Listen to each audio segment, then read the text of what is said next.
If you think that the NFL has felt just a little different recently, you're not crazy. What you've seen the past few years is not the norm. League-wide, the average team scored only 21.8 points per game in 2023, and in 2022, it was only 21.9. This sticks out like a sore thumb when compared to NFL scoring from 2011 to 2021. Since the NFL and AFL merged in 1966, the 10 highest scoring seasons the league has ever seen came in this 11-year period. And yet, the past 2 years, we've seen it really fall off, and it's not just scoring either. We've seen passing production on the decline. In 2023, the average team threw for 218.9 yards per game, and it was 218.5 in 2022. Those are the lowest numbers we've seen since 2009, and by a decent amount as well. But why is this? Many have offered their theories. Some point to the injuries we've seen at the quarterback position. Many others have bemoaned a low quality of play in today's NFL, with even Tom Brady saying this. I think there's a lot of mediocrity in today's NFL. I don't see the excellence that I saw in the past. But I disagree. I think the quality of play in this league is as high as it's ever been. But this was inevitable. We've been building towards this point for a while now. For about 10 years, offense reigned supreme in the NFL, getting better and better and better. But there was a moment where it all boiled over. It happened on November 29th, 2020. The Sunday after Thanksgiving. The whole world is still reeling from the COVID-19 pandemic. Everyone is at home, glued to their TV, ready to watch the most anticipated game of the NFL regular season. Bucks versus Chiefs. Brady versus Mahomes. Jim and Tony in the booth. It doesn't get any bigger than this. And with all the eyes on the game, the Kansas City Chiefs tore the Tampa Bay Buccaneers to shreds.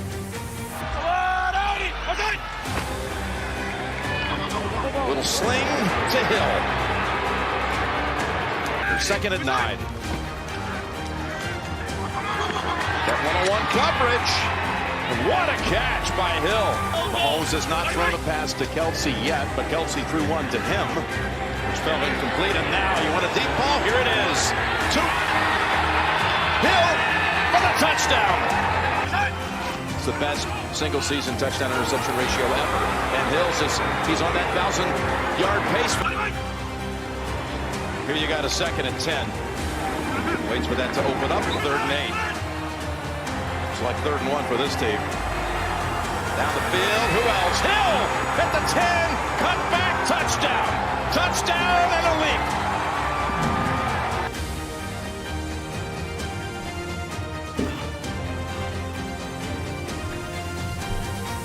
Hey guys, it's me, Dr. Pigskin. The doctor is in, and what you just saw was Patrick Mahomes connect with Tyreek Hill for 7 times, over 200 yards, and 2 touchdowns. All in the first quarter. You know, I actually remember watching that game live on TV, and I was recklessly speculating just how many yards Tyreek Hill was going to get. Could he get 300? Could he even get 400? It sounds crazy now, but this was the NFL that we were living in back then. 2020 was the highest scoring season in league history, and this right here, these 15 minutes, this one quarter, represents the absolute pinnacle of offensive dominance in the NFL. I really thought that this moment right here was ushering us into a new era of football, where offense and passing and scoring and quarterbacks were king. And yet here we are, just 3 years later, the passing yards leaderboard looks like it's straight out of 1994, and scoring has been on a decline. So what happened? How did seemingly a decade of offensive advancement get completely turned on its head, and why is this moment right here, these 15 minutes, so important? Well, that's what we're going to talk about in today's video. We'll dive into the offensive golden age of the 2010s, building up to this infamous quarter right here, and then watch it all fall apart. If you're wondering where all the scoring, the big plays, and the passing yards have gone, well, I've got an interesting theory. Alright, now with that in mind, let's get started. Split backs, needing 7 yards. Breeze throws, end zone, touchdown, and there's the record. That's unbelievable. Drew Brees in rare air. The all-time single-season NFL passing record. Do you remember 2011? I sure do. That was the year that I first tried Chick-fil-A. You know, growing up in Fargo, we didn't have a lot of nice things like Chick-fil-A or Sunlight. but I got my first taste of that fast food chain when I visited some family in Minneapolis. Oh, what I would do for a spicy chicken sandwich, fries, and a lemonade right now. But let's forget all that. What really defined 2011 was passing yards. This was the start of an offensive revolution. Before 2011, there was only 2 5,000-yard seasons in league history, Dan Marino in 1984 and Drew Brees in 2008. And then, in 2011 alone, there were 3 of them. Brees, Tom Brady, and Matthew Stafford, and might I mention, Eli Manning just missed the cut by only 67 yards to become number 4. This kind of success was unprecedented, but it would soon become very precedented. Over the next few years, 5,000-yard seasons started becoming kind of normal, with there being 12 in this 11-year stretch. And on the surface level, it makes sense. This was a golden age of quarterbacking, with Peyton Manning, Drew Brees, Tom Brady, Aaron Rodgers, all at the peak of their powers. But it wasn't just the guys at the top. The whole league was feasting through the air. NFL teams averaged 229.7 passing yards per game in 2011, blowing the previous 5 seasons out of the water. And then by 2015, it had shot all the way up to 243.8 yards per game and stayed in that neighborhood for the rest of the 2010s. As you might imagine, as passing output went up, so did scoring. Like I mentioned earlier at the beginning of this video, the 10 highest scoring seasons in NFL history since the merger all came in this 11-year period. So what caused all this? You know, up until this point, back in the day, football was a sport that was based off the running game, defense, the gnashing of teeth, stuff that insufferable people like me insist is real football. Well, there was a lot of change going on around the NFL, and practically all of it benefited offenses. Back when he was with The Ringer, Kevin Clark wrote a fantastic article about the 2011 NFL season. I recommend you guys go check it out, and I'll link it down in the description below. In that article, he called this an uncommonly gifted generation of passers being given an uncommonly advantageous set of circumstances. It's a mouthful, and I almost tripped up saying it, but I really like the way he describes that. In that article, one thing he cited was the NFL really starting to crack down on penalties. Helmet-to-helmet contact and hits on defenseless receivers were huge points of emphasis, and they started to throw a lot more flags on defensive backs. And that's not him or me saying that the refs stink now or anything, but it's legitimately true. In the 2010 NFL season, defensive pass interference, defensive holding, and illegal contact, the big 3 called on DBs, were called a combined 362 times. In 2011, that shot up to 399. It was 455 in 2012, and by 2021, those penalties were called a combined 543 times. 543! On top of that, there was an influx of young, forward-thinking, and innovative coaches, most of them who happened to be offensive-minded, guys like Kyle Shanahan and Sean McVay.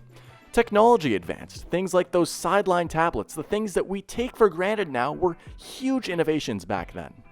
Oh, and of course, the players were really good too. This really was a truly gifted generation of passers, and I don't think anyone really sums that up more than Patrick Mahomes. With his supreme talent, Andy Reid on the sidelines, Travis Kelce and Tyreek Hill as his top targets, and a league environment that heavily favored offense, Mahomes had probably the greatest debut season of all time in 2018. He had, a 5,000-yard season, and he also became only the 3rd player in league history to throw 50 touchdowns. But it wasn't just what he was doing, but how he was doing it, because he would absolutely let it rip. One stat that I'm going to talk about a decent amount in this video is average depth of target, or ADOT for short. It's not that complicated, it's just the average number of yards in the air a quarterback throws downfield. In the case of Mahomes, his ADOT in 2018 was 9.1 yards. Think about that.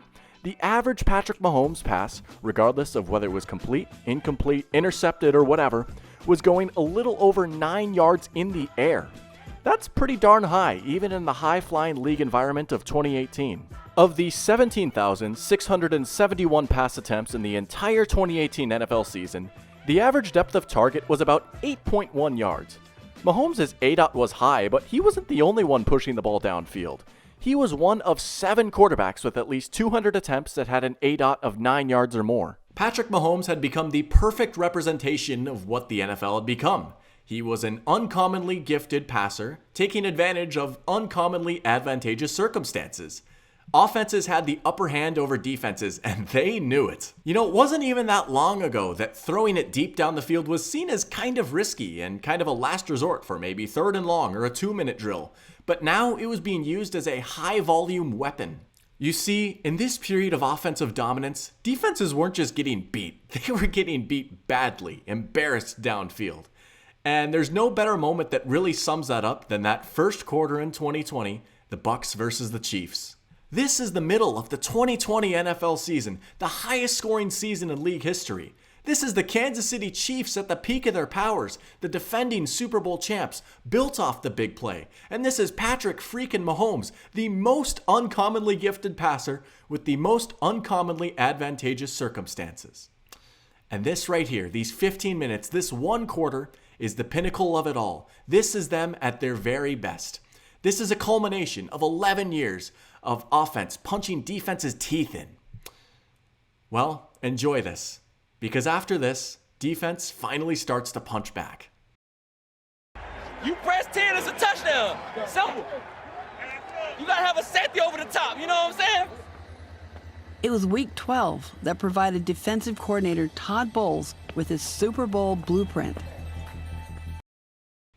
Here's a question for you. Have you ever felt the urge to track the ADOT from every single game of Patrick Mahomes' career, put it into a spreadsheet, and then stare at it until your eyes hurt? Well, I live in Georgia now, so on my daily trip to Chick-fil-A, I went around asking 37 customers this very question. They all said no, so I decided I would just go ahead and do it myself. Here's what I found. In that Bucs game from 2020, Mahomes' ADOT was 10.1 yards. A really high number, but not super uncommon for him.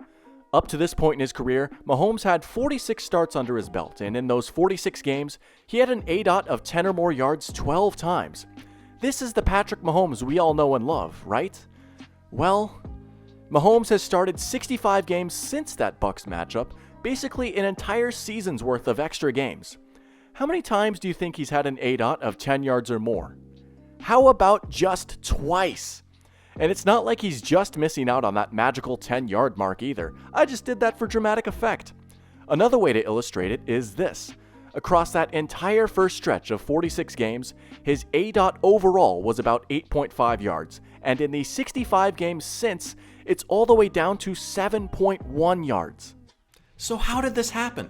How did Patrick Mahomes, of all people, the shining icon of what the NFL had become, how did he turn into a guy that throws it short, and what does this have to do with scoring and big plays and passing yards going down across the NFL?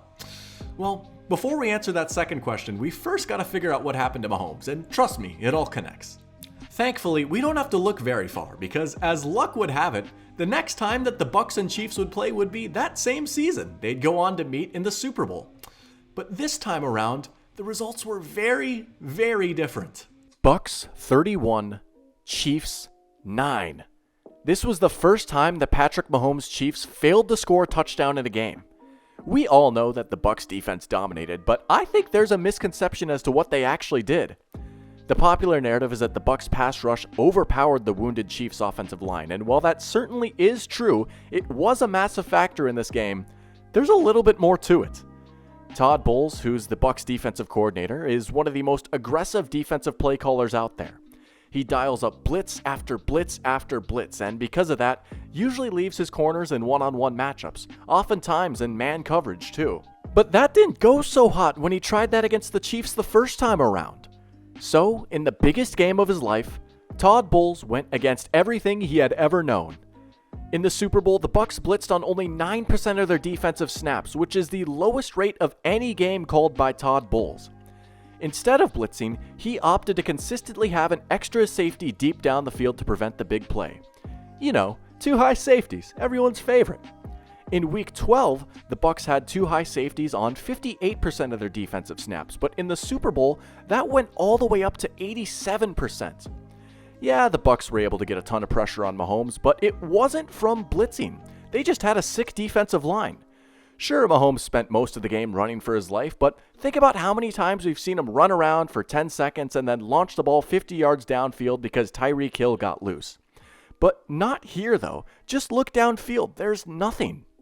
I truly believe that single quarter of Tyreek Hill going for 200 yards put the fear of God into the Buccaneers defense. And the next time they met, they had learned their lesson and completely switched up their game plan. And the crazy thing is, it worked. And the entire NFL saw it.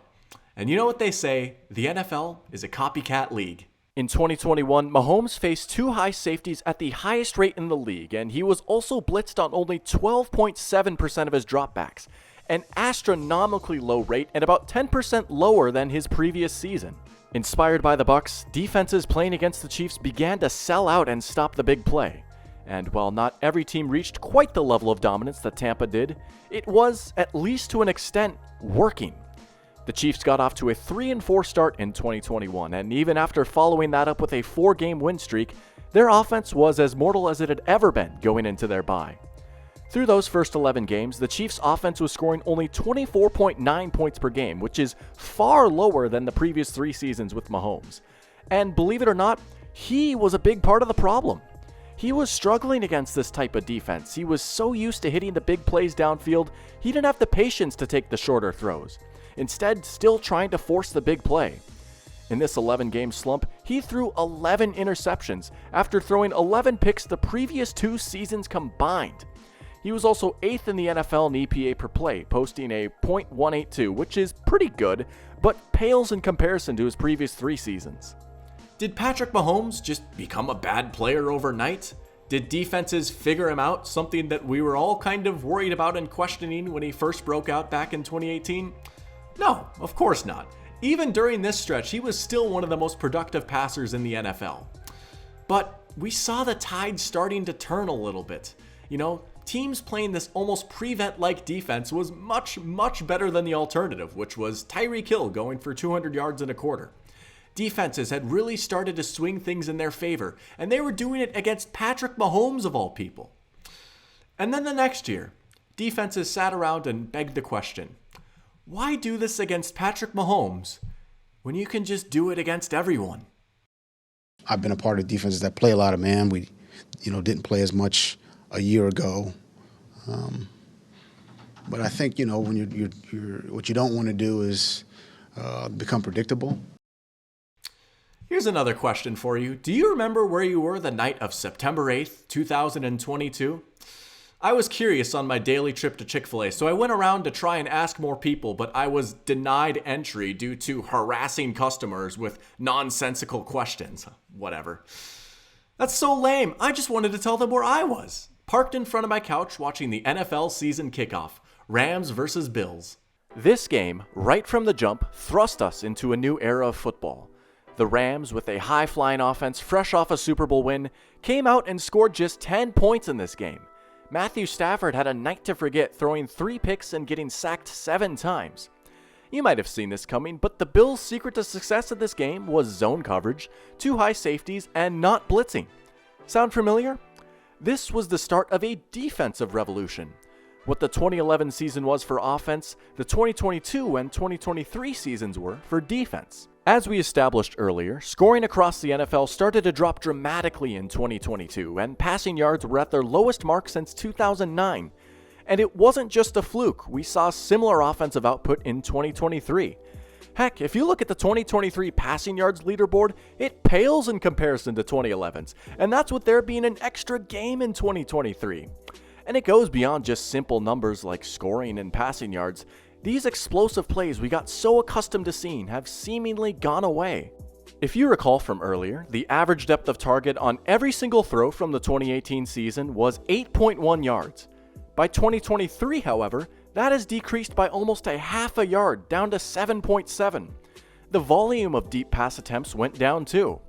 In 2018, PFF charted 2,136 deep passes, which are throws that travel 20 or more yards in the air. In 2023, there was 2,086 of those throws. While 50 fewer throws might not sound that dramatic, you have to once again remember that lower number was achieved despite 2023's season having an extra game. Some of the league's best and most explosive quarterbacks have turned to guys that throw it short. Patrick Mahomes, Joe Burrow, Lamar Jackson, Kirk Cousins, and Geno Smith are just a few of the quarterbacks that posted career lows in average depth of target in 2023. And remember how I mentioned that there were 7 quarterbacks with an ADOT of 9 yards or more in 2018? Well, there were only 3 in 2023. This dramatic shift isn't because of injuries or because of lower quality of play. That's nonsense. How about we do something daring and give credit to defense instead? These aforementioned tendencies, too high, zone coverage, not blitzing, they've all shot up in the past few years, not just against Mahomes, but now across the entire league. This is just how defenses play. And it makes sense. You want that extra body deep downfield to try and put a ceiling on vertical passing games. Running man coverage is a lot less complicated schematically. You just line up across your guy and play better, but with how good these offenses are and how strict the rules are, it has become increasingly harder to play better. And blitzing has become increasingly risky because you're not only sacrificing numbers and coverage, but trying to get after increasingly athletic quarterbacks that can break away, buy an extra second, and take advantage downfield. And look, just boiling it down to these 3 concepts is very reductive. There's a whole lot more that goes into it. We've seen so many exotic and creative defensive schemes pop up in the NFL, but that's the point right there. Teams have had to adapt. What they've been doing for years was really not working anymore. This became survival of the fittest, defensive Darwinism. How about Brian Flores, for example? Now, Flores has been long regarded as one of the brighter defensive minds in football, and back when he was with Miami, he built a reputation of being an aggressive defensive play caller. He liked to blitz and run man coverage behind his blitzes. Hey, that sounds a lot like Todd Bowles.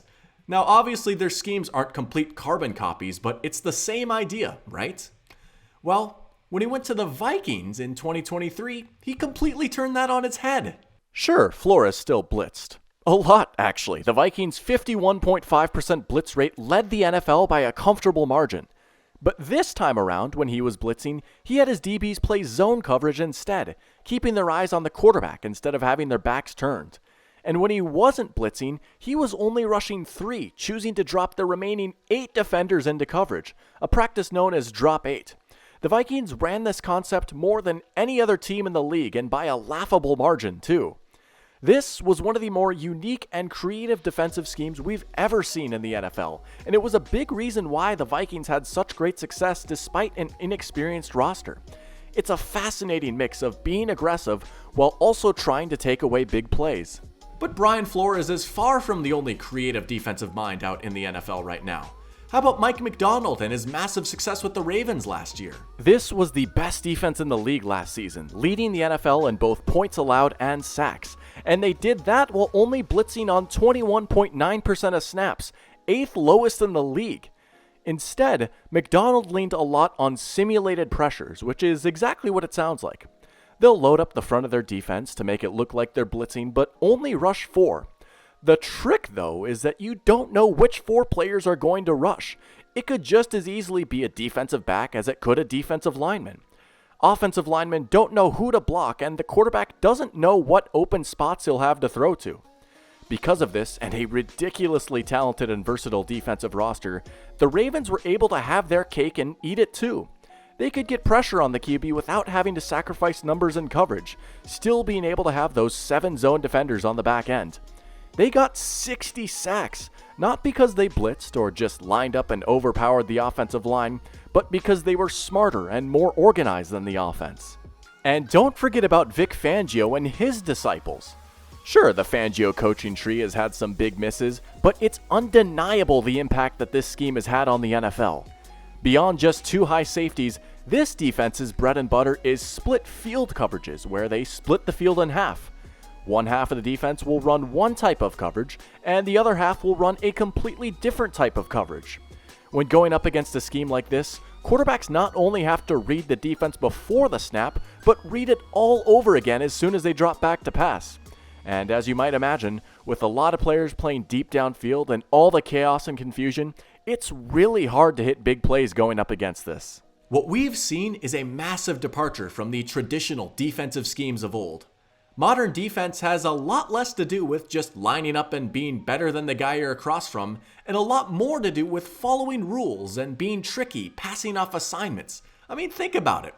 10 years ago, everyone wanted a Darrelle Revis-like shut-down man corner, but you don't really see that in today's NFL.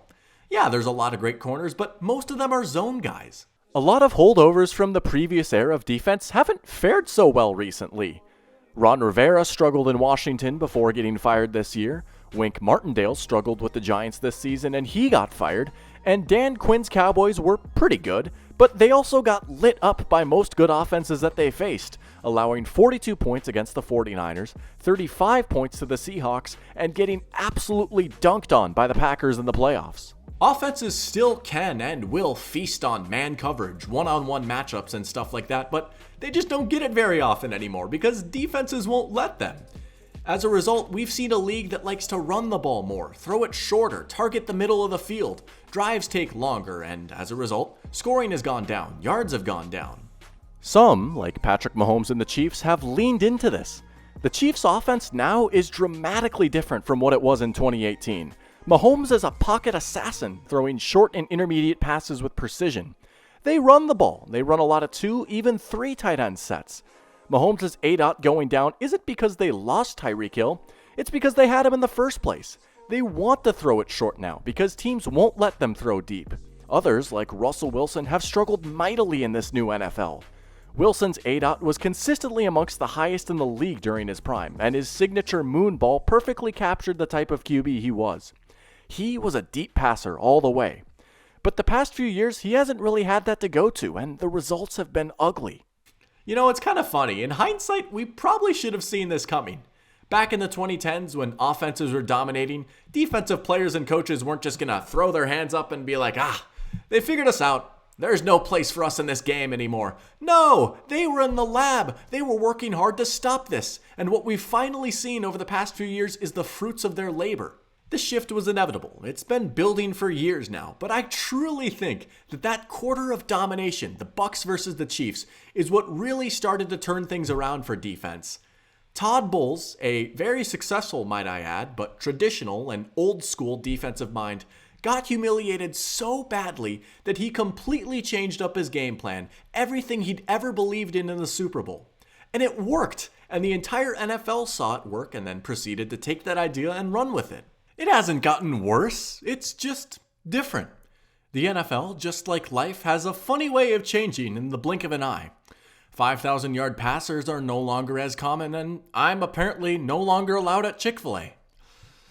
Well, I guess Popeyes is gonna have to do. Oh, mayonnaise? Are you serious? Come on.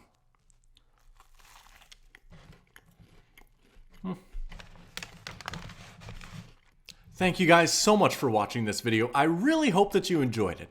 Let me know down in the comments below, what do you think is the reason that NFL scoring has gone down? Do you think it can get back up to the levels it was in the 2010s? And the most important question, who has the better chicken sandwich, Popeyes or Chick-fil-A? I gotta say, after today, I'm a changed man. I gotta lean Popeyes myself. If you're new and you liked what you saw, feel free to check out what else I've got going on. I do a lot of videos like these, and I also love going live, just hanging out, playing games, and talking ball with you guys. As I always like to say, feel free to jump on the ship. We're really building something here in the Dr. Pigskin family.